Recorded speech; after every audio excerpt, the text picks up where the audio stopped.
and died to buy my pardon. An empty grave is there to prove my Savior lives.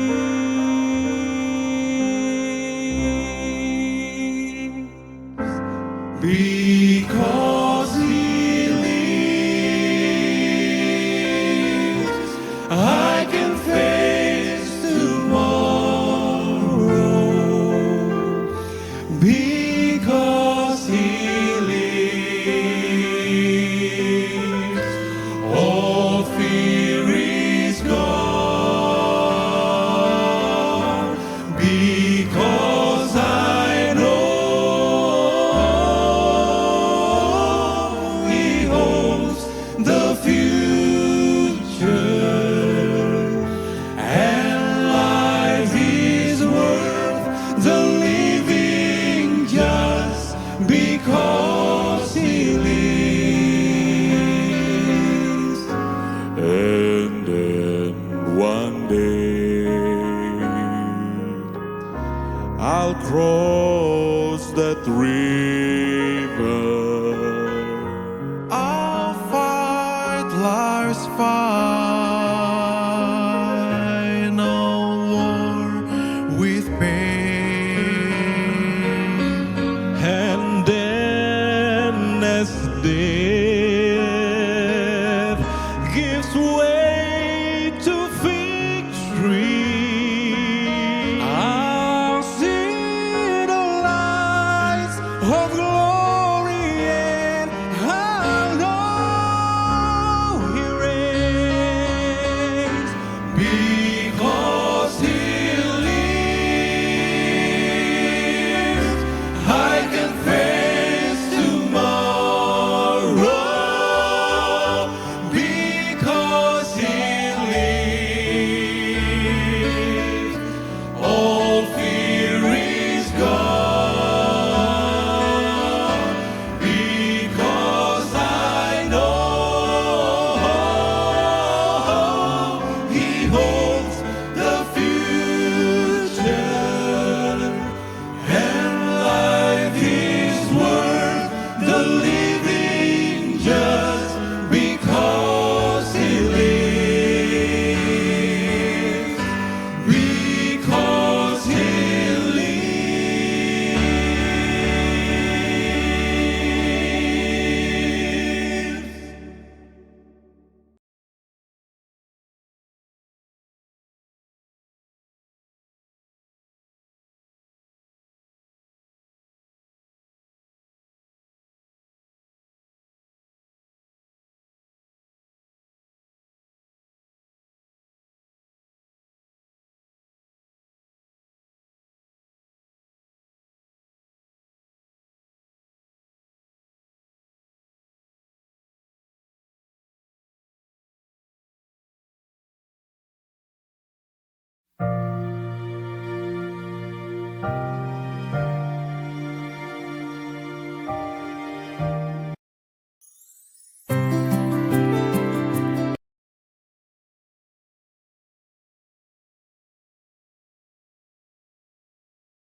Roh yang suci Tuhan, kami sangat butuhkan hadir bersama-sama dengan hamba-Mu dan bagi kami semua, sehingga firman yang kami akan bawakan dan yang akan kami dengarkan ini berasal daripada Tuhan untuk menjadi kekuatan iman bagi kami sambil kami menunggu kedatangan Tuhan yang kedua kali.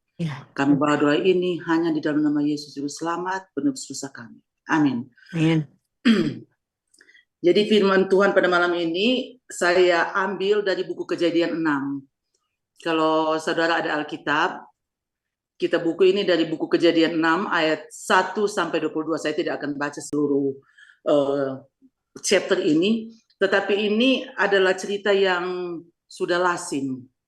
Dari masih kecil kita sudah dengar cerita ini. Dan cerita ini juga kita ceritakan itu kepada anak-anak kita. Cerita yang sangat lazim. Ini adalah cerita tentang siapa? Ya Tuhan, Tentang kejahatan Nuh, manusia. ya. Kejadian 6. Cerita tentang Nuh dan keluarganya. Jadi satu kali katanya di dalam chapter ini dikatakan satu kali Tuhan dari surga dia melihat ke bumi dan dia lihat itu bumi sudah apa? Sudah sangat jahat, ya. Di dalam ayat yang Lima. ke-5 dikatakan demikian, ketika dilihat Tuhan bahwa kejahatan manusia besar di bumi dan bahwa segala kecenderungan hatinya selalu membuahkan kejahatan semata-mata, maka menyesallah Tuhan bahwa ia telah menjadikan manusia di bumi dan hal itu memilukan hatinya. Jadi dari surga Tuhan lihat ke bumi dan dia lihat ini kejahatan sangat besar sekali. Sehingga Tuhan apa? Menyesal. Dia menyesal sudah menciptakan manusia. Saya pikir-pikir saat ini mungkin Tuhan punya perasaan yang sama, ya. Dari surga pada waktu dia lihat keadaan bumi kita sekarang ini, Tuhan lihat so jahat sekali, ya. Sangat jahat seperti zaman pada waktu zaman siapa? Pada waktu zaman Nuh. Tuhan lihat, wah, ini bumi ini sudah jahat. Tetapi Tuhan sudah janji dia nak mau binasakan dengan apa? Air lagi. Kalau saya baca-baca news ini ya, baru-baru ini 2 minggu lalu kalau saya tidak salah di Denver downtown, ada ini bapak sembarangan saja berjalan di dekat mall, lalu dia tikam ini orang-orang yang dia lihat. Ya, ini 2 minggu lalu baru terjadi. Jadi ada satu wanita ini dia kerja di United Airlines, cuma kasihan transit di Denver, karena dia mau terbang lagi, mau kerja lagi besoknya. Kemudian dia tinggal di hotel lalu dia pikir-pikir mau berjalan dulu kita di downtown. Ini bapak lihat, bapak ini tembak dia meninggal itu ibu itu. Cuma transitnya bukan orang di Colorado. Kemudian saya baca juga news, ada 2 kakak beradik, ini baku bunuh cuma gara-gara apa? Harta, cuma gara-gara rumah. Jadi adiknya bunuh kakaknya, kakaknya meninggal, akhirnya adiknya masuk penjara, dua-dua tidak nikmati itu apa? Itu harta. Ya. Kemudian saudara, kejadian New Year Days ya, malam-malam itu, di mana ini satu bapak dia decide bawa mobil, kemudian dia tabrak itu orang-orang yang ada di jalan. Banyak juga yang mati. Memang dunia ini saudara sudah jahat sekali. Ya, mungkin waktu Tuhan lihat dari surga dia bilang, aduh sejahat sekali ini bumi. Kita semua menyesal ada backing ini manusia ini. Kita semua musnahkan ini manusia ini. Begitu pula yang jadi waktu sama Nuh.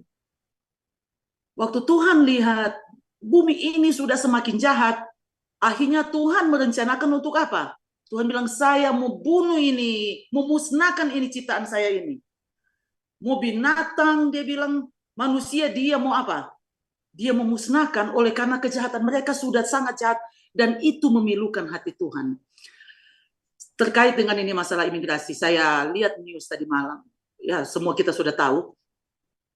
Mereka di Washington State, ya, ini imigrasi sudah masuk di rumah sakit, lalu menahan ini, tangkap ini orang-orang yang lagi kerja kesian di rumah sakit.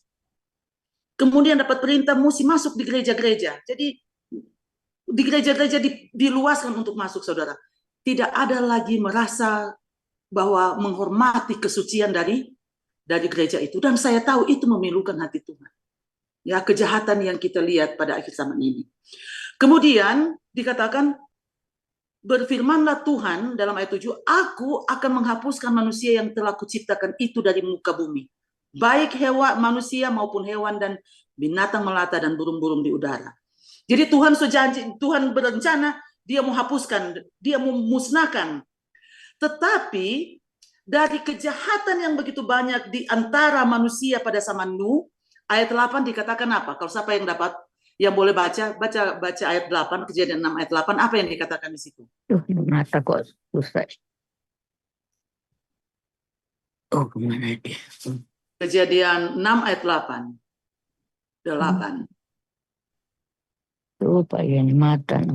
Oh, Supaya mata. oke.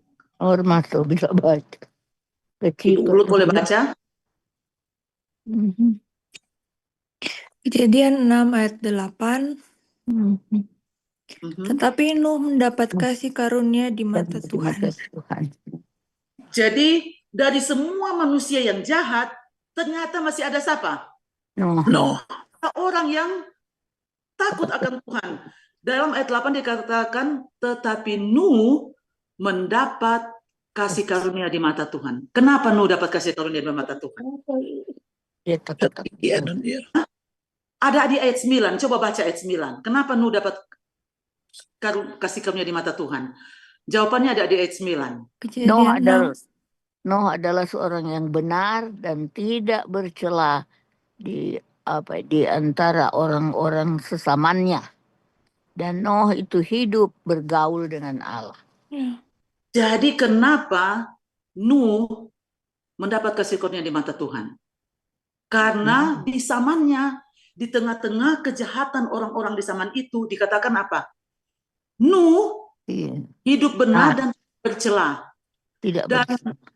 dikatakan Nuh itu hidup bergaul dengan Allah.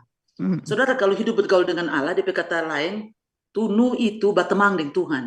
Betul nak? Kalau di dalam bahasa Inggris dia katakan Noah walk with God. Jadi jadi Nuh ini berjalan dengan Tuhan. Saudara, kalau orang berjalan sama-sama, misalnya orang berjalan dengan orang suami atau orang istri, berjalan sama-sama. Sambil berjalan orang bercerita, betul enggak? Ya toh? Mungkin karena dia kita petemang, ini Nuh berteman dengan Tuhan. Karena dia kita petemang, kita petempat curhat pada dia. Betul enggak? Kemudian dikatakan kalau bahasa Inggris bilang Nuh berjalan dengan Tuhan. Berjalan dengan Tuhan itu bagaimana, saudara? Berarti Nuh ini memang dia sejajar, dia berjalan dengan Tuhan sama-sama. Pikirannya apa? Sejajar dengan Tuhan. Dan dia berjalan setuju dengan apa? Yang Tuhan mau. Dia tanpa bercerita itu Tuhan. Dia petamang tuh Tuhan itu. Di tengah dunia yang penuh dengan kejahatan sekarang, kalau kita lihat, apakah saya dan saudara ini batamang dengan Tuhan?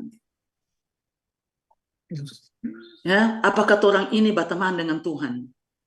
Seharusnya. Nuh, Tuhan kasih karunia kepadanya, jadi Tuhan nak membinasakan Nuh, karena dia batamang dengan Tuhan. Saya dan saudara, kalau orang batamang dengan Tuhan, Tuhan mau jaga orang. Ini masalah yang lagi hangat-hangatnya sekarang ini, masalah imigrasi. Tadi malam saya ini nonton sampai jam 12, jam 1 masih nonton itu. Kalau orang batamang dengan Tuhan, ya, orang boleh minta itu perlindungan, boleh bacurhat pada Tuhan. Minta itu perlindungan dari Tuhan. Apa saja yang Tuhan mau rencanakan pada orang akan apa? Orang akan terima. Karena orang batamang dengan Tuhan. Tuhan tahu apa yang orang lewati. Orang bertanpa curhat, keluarga Rogi, keluarga besar Rogi yang sedang berduka cita. Dan kami tahu ini Jamie Rogi ini satu jemaat orang di Manado ya, di Perumnas dengan Helda dan seluruh keluarganya. Orang satu jemaat. Orang-orang yang setia di dalam gereja, orang yang setia kepada Tuhan. Jadi batamang dengan Tuhan. Orang boleh minta itu apa? Penghiburan. Kalau orang dapat kematian seperti ini, saudara, saya ingat waktu papi saya meninggal, susah sekali mau bicara sesuatu. Orang bicara cuma ada masuk ke kiri, keluar kanan. Sepertinya tidak masuk, karena orang masih di dalam keadaan apa? Bukan. Cita. Dan itu normal, karena kita manusia, sedangkan orang cuma berteman. Kalau tuh tamang pindah di negara lain, orang rindu, apalagi orang apa? Orang keluarga ya. Orang sunat mulia, orang rindu, itu normal. Tapi kami tahu keluarga ini adalah keluarga yang setia, orang berteman dengan Tuhan, orang boleh minta itu apa? Penghiburan dan kekuatan dari Tuhan. Nuh dikatakan apa? Dia berjalan, dia berteman dengan Tuhan. Sehingga sebelum Tuhan musnahkan itu bumi, Tuhan suruh bangun apa Nuh? Bahtera. Tuhan suruh bangun Bahtera. Dan waktu Tuhan suruh bangun Bahtera, Tuhan yang nak suruh bilang Nuh, bangun coba Bahtera. Mana-mana juga nggak mau bangun. Apa Tuhan bilang begitu? Enggak, dikasih ukuran. Tuhan kasih ukuran. Dia bilang itu kayu dari karena mau bangun Bahtera, bangun di atas gunung untuk kayu mesti dari kayu gofir. Saudara, zaman itu nggak ada Lowe's, nggak ada Home Depot. Nuhnya nak pergi kemari di Lowe's atau Home Depot, so jadi, so potong-potong tuh kayu, kurang mau bangun. Dah. Bayangkan di atas gunung, Nuh mau bangun itu Bahtera, dia mesti potong tuh kayu. Dia mesti potong tuh kayu, dia mesti bawa itu kayu di mana? Gunung. Di atas gunung. Gaji lagi itu kayu. Saudara pikir itu kerja yang susah, yang gampang? Susah sekali tuh kerja itu. Masih mau potong kayu. Kok itu Bahtera di atas gunung. Saya pikir-pikir sekarang semua so pakai crane ya kalau mau bangun rumah. Udah lihat alat-alat besar, kayu, batu diangkat dengan crane. Sekarang saya pikir-pikir, wah, kuat sekali ini Nuh dulu ya. Coba bayangkan, mau bangun Bahtera yang besar. Kok Tuhan kasih apa lagi? Tuhan kasih ukuran itu Bahtera. Tuhan bukan cuma bilang bangun, tapi Tuhan bilang mesti ukur, mesti sesuai dengan ukuran yang Tuhan kasih. Tuhan bilang panjang dari Bahtera itu berapa hasta? 60. 300 hasta katanya. Dia bilang, Nuh bangun itu Bahtera, mesti dari kayu gofir, panjangnya 300 hasta.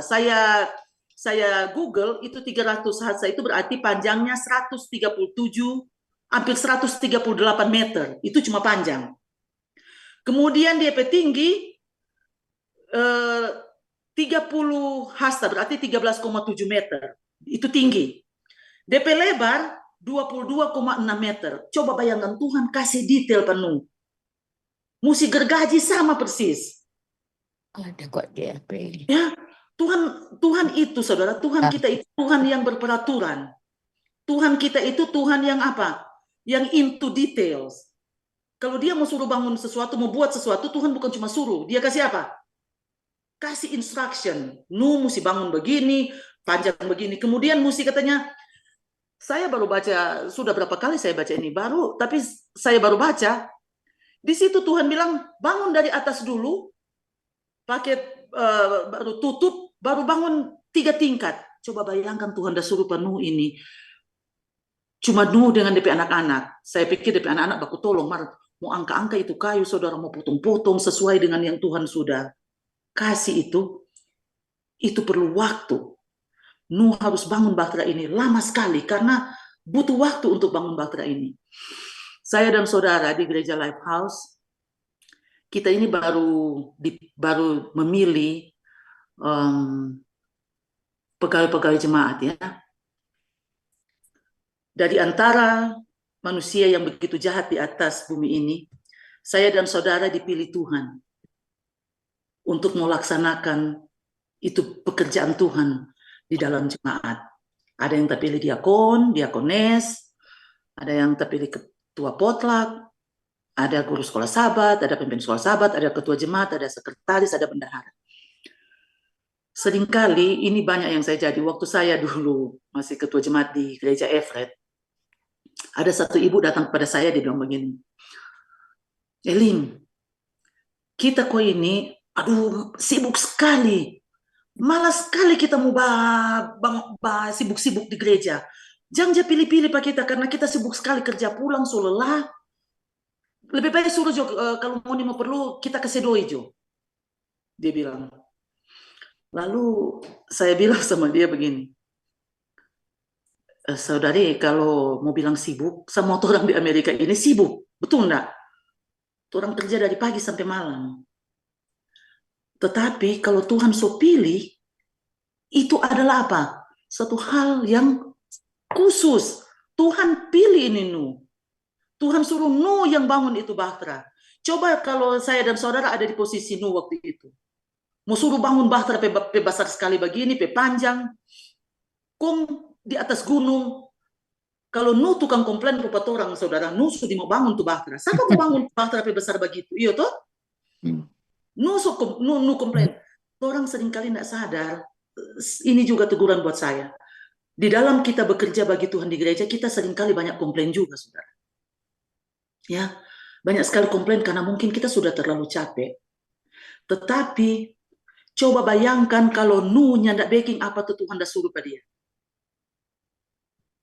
Apakah ada orang yang selamat? Apakah ada manusia di bumi ini? Nah ada. Apakah ada binatang-binatang di bumi ini kalau nu ndak ikut Tuhan? Oh Tuhan besar sekali nih Bahtera kamu bangun. Berapa tahun saudara nu ada bangun ini Bahtera? Atas 20. 120 tahun dia ada bangun tuh Bahtera. Seumur hidup. Hidup baik. Orang di gereja seringkali cuma mau suruh kerja di dalam gereja, orang suka komplain. Kun Tuhan dari surga dia lihat, aduh kasihan di manusia ini dia. Tuhan so pilih, itu hal yang khusus. Di zaman Musa, Tuhan sendirikan itu bangsa suku apa yang Tuhan sendirikan untuk bekerja di Lewi. Saya baca-baca ini suku Lewi ini, mereka pun Tuhan tidak kasih harta saudaranya, tidak ada harta di antara bangsa Israel, betul tidak? Ya. Orang cuma mau hidup dari apa? Dari persembahan. Dari persembahan. Itu dari persembahan Tuhan. Dia tidak ada harta. Tapi orang bekerja bagi Tuhan. Orang di Amerika ini memang sibuk cari harta juga. Soalnya banyak bill mau bayar tuh. Banyak sekali bill yang mesti dibayar. Tak mau kerja, tidak mau bayar bill. Tapi di tengah-tengah orang berkesibukan, jangan lupa. Kalau Tuhan sudah percayakan saya dan saudara untuk bekerja bagi Tuhan, berarti Tuhan so pilih itu. Waktu ada pilih ini anggota pemilih, apa yang pegawai jemaat, ada berdoa itu anggota pemilih. Kalau mungkin saudara tidak mampu lakukan tanggung jawab yang diberikan dan pendeta ganti akang dan kita, jangan tolak semua saudara. Kita nggak bisa tuh itu. Boleh nggak pendeta ganti kita di sini supaya nanti kita yang kita backing kau pendeta suruh ganti situ karena kita boleh backing itu. Ya. Jadi jangan, saya sudah belajar, tapi saya selalu bilang begini. Kalau gereja so pilih, jangan berusaha, jangan pernah tolak. Karena orang kalau dia berdoa, apa Tuhan minta berkat. Setelah Tuhan suruh, orang mau backing. Setelah Tuhan mau suruh backing Tuhan pekerjaan, orang setengah hati mau backing. Maka kalau minta berkat dari Pak Tuhan, minta kesehatan, minta supaya orang dapat pekerjaan, orang berkeluarga sehat. Orang minta terus Pak Tuhan. Maksudnya Tuhan mau minta kerja, orang tidak mau. Nah, ini saya pikir-pikir sampai sekarang. Dari kecil dia bilang itu. Setelah saya besar, saudara saya rasa guilty sekali. Biar dia sudah meninggal dunia. Kalau saya menolak sesuatu pekerjaan di gereja, saya rasa bersalah sekali. Ya, karena saya pikir-pikir apa yang dia bilang. Saya dan saudara sudah dipilih oleh Tuhan untuk melayani jemaat Lifehouse. Jangan pandang enteng karena itu adalah pekerjaan Tuhan.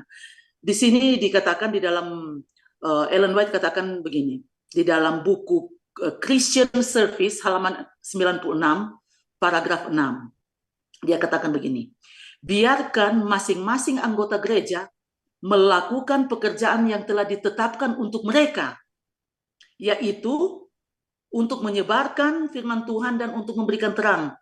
Tidak seorang pun, dengar yang terakhir ini, tidak seorang pun dapat dimaafkan jika menjadi pemalas di kebun anggur Tuhan. Apa katanya Ellen White bilang? Boleh malas. Tidak ada satu orang yang dapat dimaafkan, ini dikatakan. Tidak seorang pun yang dapat dimaafkan jika menjadi pemalas di kebun anggur Tuhan. Jadi, nggak bisa dimaafkan tuh orang kalau orang cuma badiang-badiang di gereja.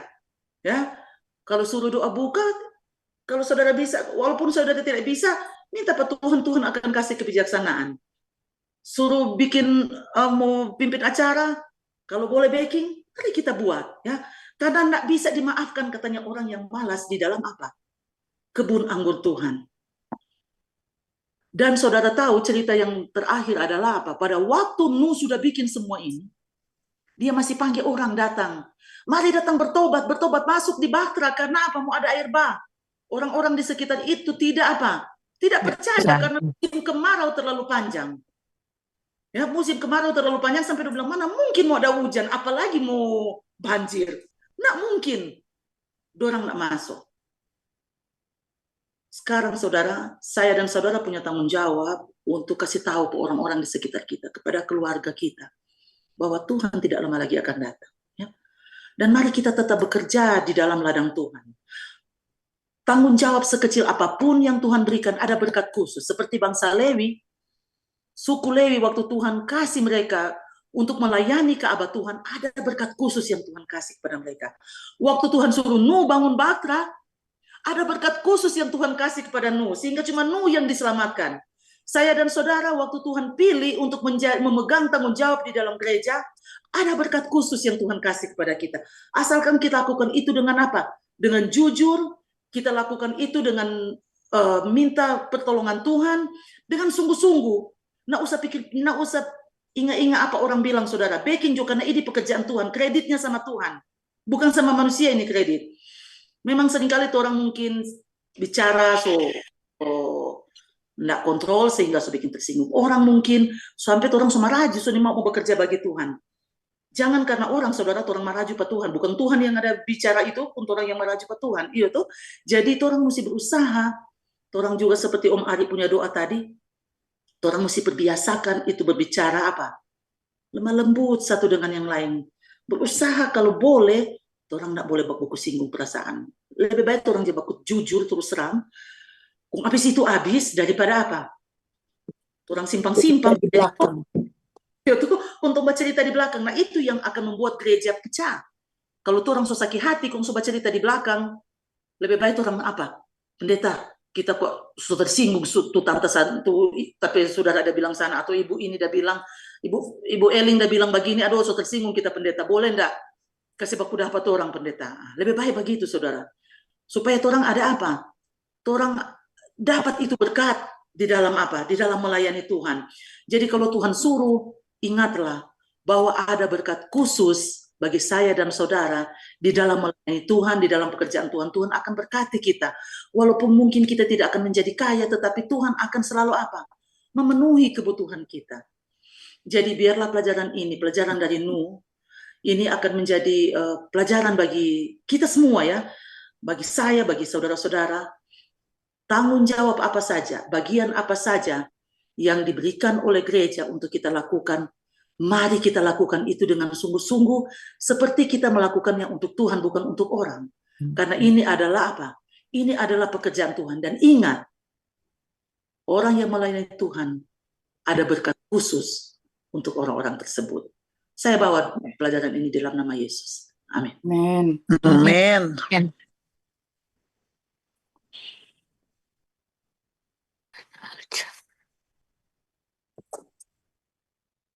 Oh, Oke. Thank you. Tentunya kita sepakat untuk Simeon. mengucapkan terima kasih kepada Elder Eling yang sudah menjadi saluran berkat bagi kita pada malam hari ini. Pekabaran yang indah buat kita semua. Kiranya ini kita boleh lakukan tugas yang sudah dipercayakan ke masing-masing kita boleh lakukan untuk kemuliaan nama Tuhan. Baiklah, kita akan menutup acara kita pada malam hari ini. Kami berikan kesempatan atau lagu tutup akan diperdengarkan oleh host. Ya, sebelum kita datang ke lagu Oh, tutup, sorry. sebagaimana yang diumumkan di grup, kita ada Oh iya, doa khusus ya. penghiburan untuk keluarga yang berduka. Iya, betul. Kita ada doa khusus untuk mereka. Sorry pendeta, boleh kita mau tinggalkan dulu ya? Oke, silakan. Ya, Terima kasih oke. banyak ya. Thank you. God bless. Oke. Yang telah pimpin. Baik, silakan melanjutkan pekerjaan pelayanan untuk tugas rutin. Terima kasih, Tuhan berkati semua. Terima kasih. Dan sebagaimana yang saya sudah umumkan, sesudah khotbah dari Ibu Nelwan, langsung saja saya ambil alih untuk memberikan penghiburan bagi keluarga yang berduka. Pada waktu yang lalu, minggu lalu, Ibu Nita Sumakul juga ada. berduka cita Ipar. Iya, the brother, Ipar. brother-in-law. Meninggalnya itu apa kakak atau apa? Kakak ipar atau Ipar. Ipar. ipar, seorang hamba Tuhan, seorang pendeta, walaupun dia di denominasi yang lain, masih terkait sangat erat dengan kita, dan untuk itu kita akan mendoakan mereka, dan secara khusus untuk kepada Ibu Helda dan Saudara Dedi yang begitu berduka cita sekarang ini. Sebelum kita berdoa untuk mereka, saya ingin mengingatkan kita, khususnya pada keluarga yang berduka ini, akan janji-janji Tuhan bagi mereka yang susah, sedih oleh karena menghadapi suatu masalah yang betul-betul sangat mengganggu akan ketenangan, kenyamanan hidup. Pada waktu Yakub tiba-tiba ditemui oleh seseorang utusan dari anak-anaknya sendiri, membawa berita sekaligus dengan bukti.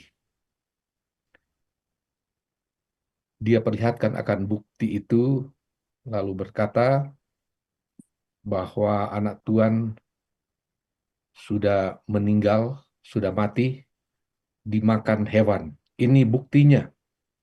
Dia perlihatkan jubah dari Yusuf yang sudah berlumuran darah.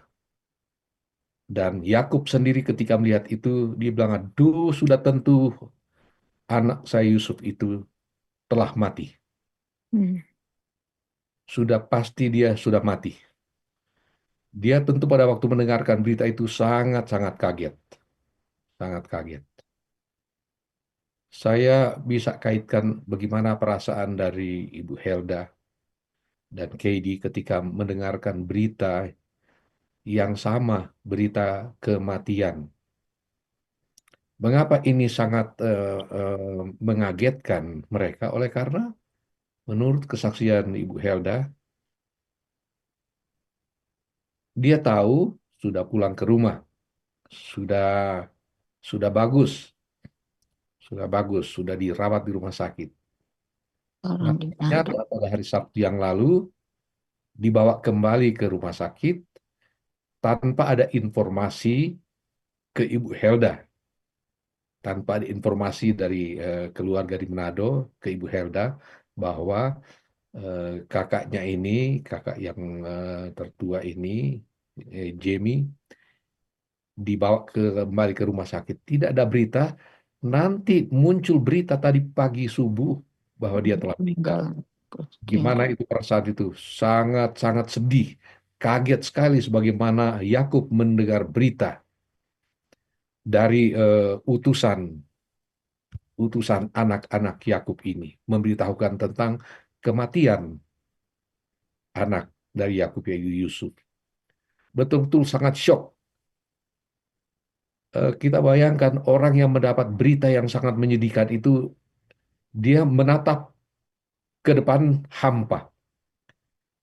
Pikirannya sekarang kosong, buntu, tidak tahu mau bikin apa.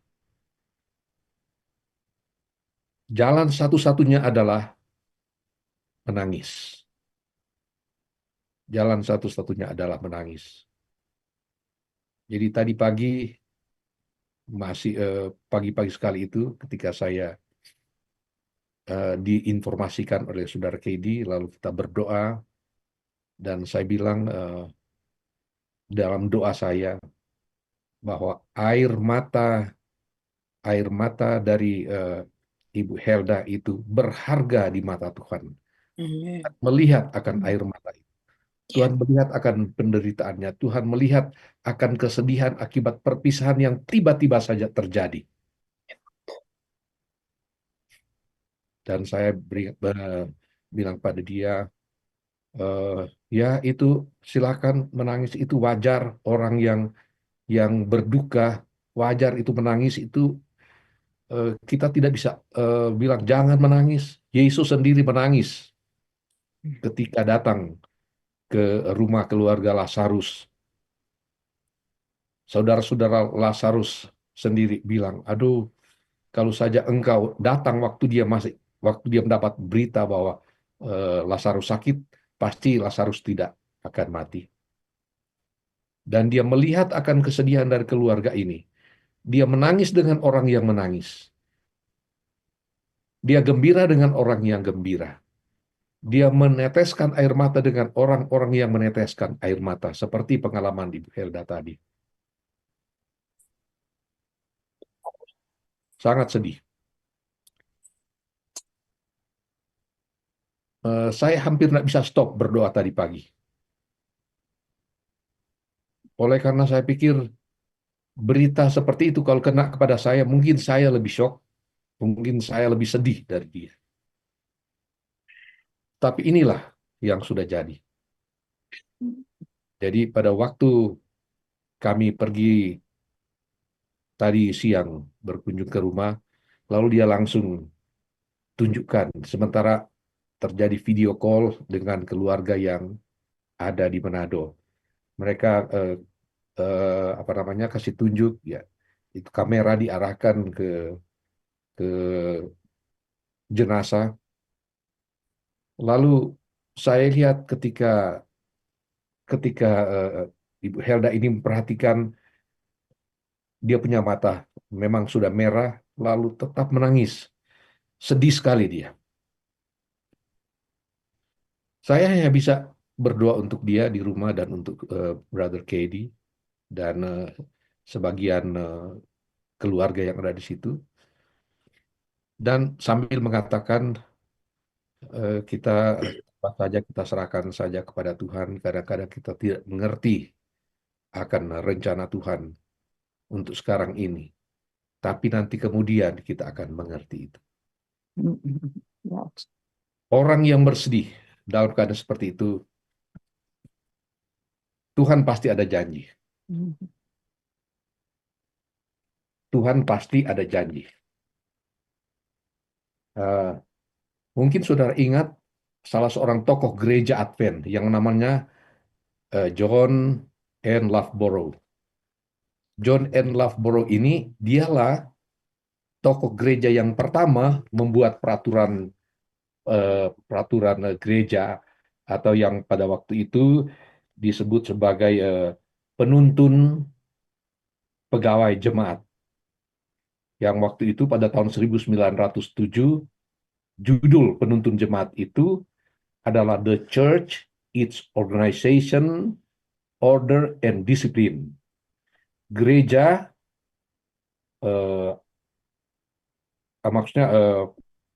gereja, organisasinya, aturan-aturan, dan disiplin. Nah, itulah penuntun pegawai jemaat yang pertama tahun 1907 yang disusun oleh John N. Loughborough. Dan itu digunakan berpuluh-puluh tahun. Nanti direvisi oleh bekas Ketua General Conference, J.L. McElhaney. Ketika direvisi itulah yang kita gunakan terus sekarang, yang setiap 5 tahun dalam rapat General Conference itu direvisi, mana yang perlu diperbaiki. Nah, saudara-saudara, J.N. Loughborough ini dia sudah membaca akan Alkitab berpuluh-puluh kali. Perjanjian Lama dia sudah baca 71 kali. Perjanjian Baru dia sudah baca 69 kali. Dan dia dapati di dalam Alkitab itu ada 3.573 janji. Janji dari Tuhan untuk umat manusia. Salah satu janji dari Tuhan yang saya ingin baca untuk Helda, untuk Katie dan semua keluarga, dan untuk Stephen dan Nita dan semua keluarga, di dalam Yohanes pasal 14 ayat 15 dan 16. Kita tahu persis pada waktu Yesus sudah mau terangkat ke surga, maka kesedihan itu mulai terjadi di dalam murid-murid itu sendiri. Tapi dia bilang, jangan jangan kamu, let not your heart be trouble. Jangan hatimu gelisah. Jangan Percayalah gelisah hatimu. dan percayakan Percaya Allah dan percaya kepadaku juga. bahwa di rumah Menyediakan tempat. Setelah aku pergi, aku sediakan tempat bagimu. Kemudian aku akan kembali kembali dan menjemput kamu dan supaya menjemput kamu. dan di situ engkau berada. Dia menjemput kamu ke tempat di mana aku berada, kamu juga akan berada di sana. Lalu ada janji yang lain yang dia berikan kepada muridnya dalam pasal 14 ayat 15 dan 16 begini. Jikalau kamu mengasihi aku, kamu akan menuruti segala perintah-perintahku. Walaupun kita dilanda kesedihan, bila mana kita tetap loyal kepada Tuhan, mungkin ini bagus dikaitkan dengan apa yang sudah disampaikan oleh Ibu Nelwan tadi. Setia dalam pelayanan, setia mentaati akan perintah-perintah Tuhan, ada berkat khusus yang Tuhan sediakan. Tapi bukan itu yang saya maksud. Yang saya maksud adalah ayat 16. Aku akan minta kepada Bapa dan Ia akan memberikan kepadamu seorang penolong yang lain supaya Ia menyertai kamu selama-lamanya. Nah, kata penolong yang lain ini, kita sudah mengerti adalah Roh Kudus ya. Tetapi dalam bahasa Yunani, kata penolong yang lain ini muncul dengan kata parakletos. Itu dengan kata parakletos. Para itu artinya beside. Dan kletos itu artinya call. The call. Atau invited. Nah, apa artinya? Roh Kudus ini dijanjikan akan menjadi pendamping. Disebutkan para artinya beside. Jadi lalu kletos itu artinya yang dipanggil atau di-invite, diundang. Jadi Roh Kudus ini yang dijanjikan oleh Yesus, dia itu dipanggil untuk mendampingi akan mereka yang berduka cita. A person who stand beside, seorang yang berdiri di samping, yang siap memberikan pertolongan, memberikan kekuatan dan penghiburan. Jadi dia adalah dikhususkan untuk berada di samping murid-muridnya agar mereka tetap kuat walaupun mereka berduka cita, susah dalam pelayanan, berduka cita, ditinggalkan oleh Yesus, berduka cita, tetapi Tuhan janjikan penolong. Penolong yang akan menghibur mereka, comforter. Bahasa Inggrisnya di situ comforter. Aku ambil penolong yang lain, comforter. Tapi dalam bahasa Yunani itu disebutkan parakletos. Jadi akan diminta oknum yang lain untuk berdiri di samping, berdiri berdampingan dengan murid-muridnya yang lagi sedih. Dan itulah yang dijanjikan oleh Yesus kepada Helda dan kepada Kedi, kepada Nita dan kepada Stephen. Mudah-mudahan ini menjadi pegangan kita. Dan kita berdoa agar mereka tetap kuat di dalam Tuhan. Untuk itu, saya serahkan ke Pak, atau kita bikin dulu doa penyerahan secara khusus, kemudian nanti host akan menampilkan lagu tutup, kemudian doa tutup akan dibawakan oleh Ibu Nelwan. Mari kita berdoa untuk doa penyerahan bagi saudara-saudara kita yang sedang ditimpa dengan duka cita. Mari kita berdoa. Tuhan, di dunia ini kami menghadapi begitu banyak persoalan kehidupan, termasuk perpisahan. Berpisah dengan seseorang yang kami kasihi itu sangat menyakitkan hati. Itu membuat kami berduka cita, membuat hati kami kehilangan ketenangan hidup. Kami tidak bisa berkonsentrasi. Kami tidak bisa berbuat apa-apa selain merenung akan perpisahan ini. Kami sedih, dan itu yang sedang dialami oleh Helda dan Katie. Kalau ini terjadi, walaupun ini tidak dikehendaki, tentu Tuhan izinkan karena di balik itu Tuhan yang dimuliakan. Dan Tuhan punya rencana yang jauh lebih mulia daripada apa yang dihadapi oleh keluarga. Tuhan punya rencana yang begitu indah di depan sana untuk mereka. Tetapi ya Tuhan, sebagai manusia, keluarga ini begitu sangat kehilangan. Kehilangan akan keluarga, kehilangan kakak, kehilangan sahabat, kehilangan anggota keluarga yang sangat dikasihi, membuat mereka begitu bersedih. Datanglah kiranya Tuhan, kuatkan mereka lewat janji Roh Kudus-Mu, bahwa Engkau telah menyiapkan oknum yang maha kudus, oknum yang siap memberikan, siap berdiri di samping mereka untuk menguatkan, memberikan penghiburan, memberikan dorongan, memberikan semangat ketika semangat hidup mereka loyo oleh karena masalah perpisahan ini. Tuhan, sekali lagi kami berdoa, Tuhan berikan kepada mereka keteguhan hati. Pengharapan akan kedatangan Tuhan kiranya itu akan jadi motivasi yang besar untuk mereka tetap setia di dalam Engkau dan setia melayani akan Engkau. Bapa di surga, biarlah kekosongan oleh karena kehilangan seorang saudara mereka akan ditempati oleh Yesus, oleh Roh Kudus untuk memberikan kekuatan dan memberikan semangat hidup bagi mereka. Berkati mereka dalam pekerjaan, berkati dalam semua kesulitan kehidupan yang mereka hadapi, baik sekarang dan untuk ke depan. Terima kasih ya Bapa karena Engkau mengasihi mereka semua. Jangan mereka berjalan sendirian, merenung dengan penuh kesedihan, memikul beban sendirian. Biarlah Engkau datang untuk meringankan beban hidup mereka.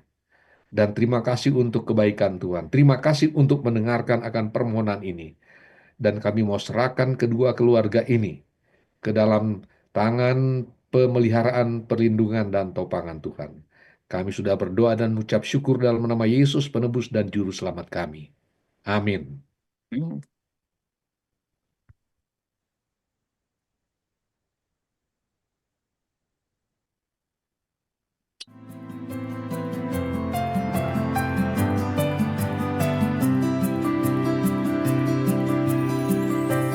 Tuhanku datang sekali lagi,